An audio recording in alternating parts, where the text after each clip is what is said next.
Hello, my name is Bob Furlong. I'm from Otsego High School, and you're watching Why I Decided to Flip My Classroom.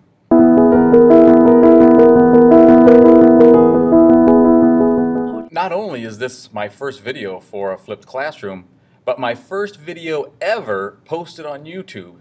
And until recently, I thought YouTube was just a place to watch cat videos. But there's a lot of good stuff on there, and to be on the safe side though, I thought I better have a cat in my video. What's that? Well, yes. Thank you very much.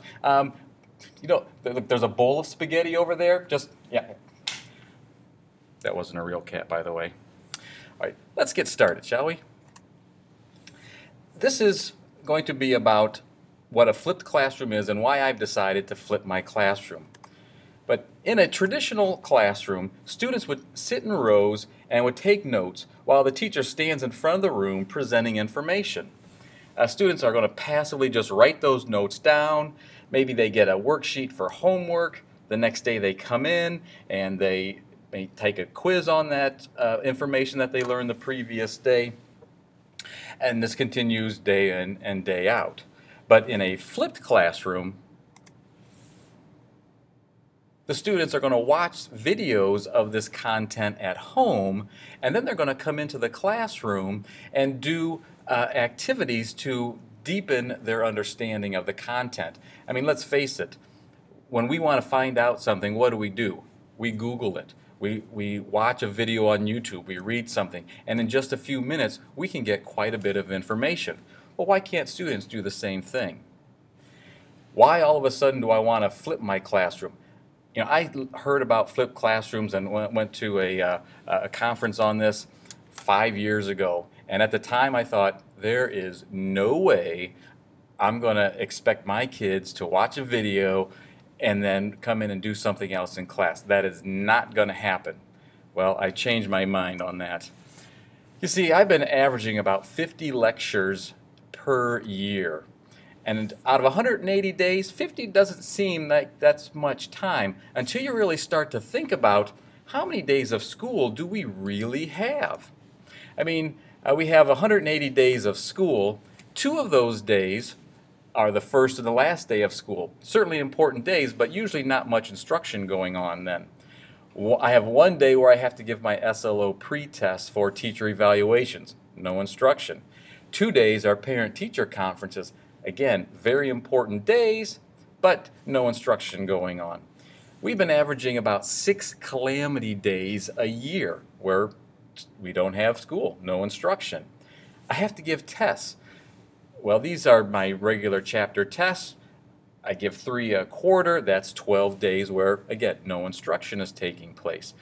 I also have to give 6 days of semester exams, 3 at the end of each semester. Now this only leaves me now with 151 actual days of instruction.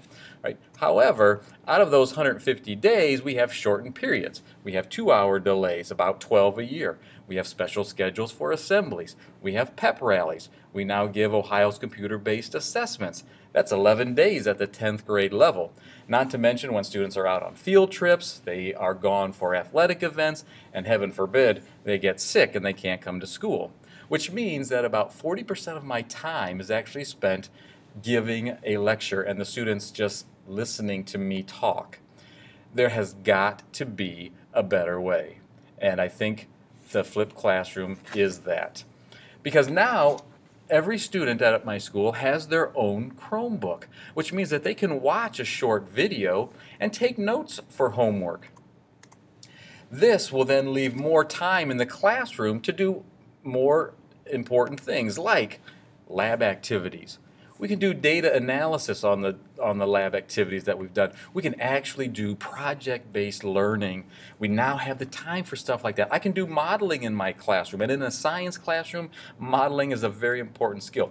We can do virtual experiments for times that we don't have the equipment, and we can go online to do those. We can really do inquiry, where students can come up with a question and research that and collect data on that to answer that question. There's collaboration time amongst the students as they sit in their groups and they work together. So what I find is the benefits of a flipped classroom is that students can become more active learners. They're not just sitting passively taking notes. They can learn at their own pace. They're watching these videos when it's convenient for them. They can pause it, they can rewind it, they can watch it more than once.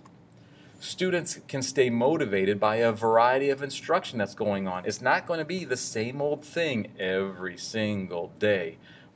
Students will have increased time with the teacher. I have an extra 50 days that I'm not going to be standing by myself in front of the room.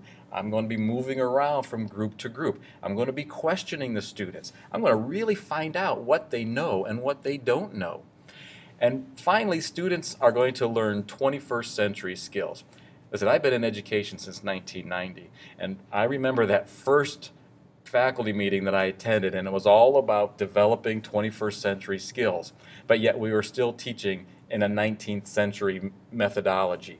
This is the first time that I really can see how using technology can develop those skills to help our students learn. Now, there's always going to be some what ifs. What if a student does have access to the internet? Well, here's the nice thing. Every Chromebook has a video player in it. I can easily upload the videos to a flash drive, hand it to the student. They can watch the videos without having internet access at home. Or maybe they're on the bus. They're coming home from a game. They could pop that flash drive into their Chromebook and they can watch the videos. Well, what if they don't watch the video? This is always a big question in flipped classrooms.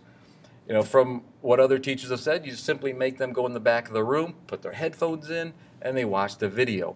What happens, of course, is that they are now 10 minutes behind everybody else in getting started on their activity, which means they will probably have some homework to do. Homework that's not just watching a video. Very quickly, they start to realize it's easier to watch a video at home than it is to then have all this extra work to do. Well, what if a student has a question? They can't ask a video the question. So every video is going to have a Google form where students can type in a question. When I begin class the next day, I'll simply go through, read the questions, and answer them. Typically, if one student has a question, many of them have the same question, but they're too afraid to ask. This way, any questions that they have can be asked.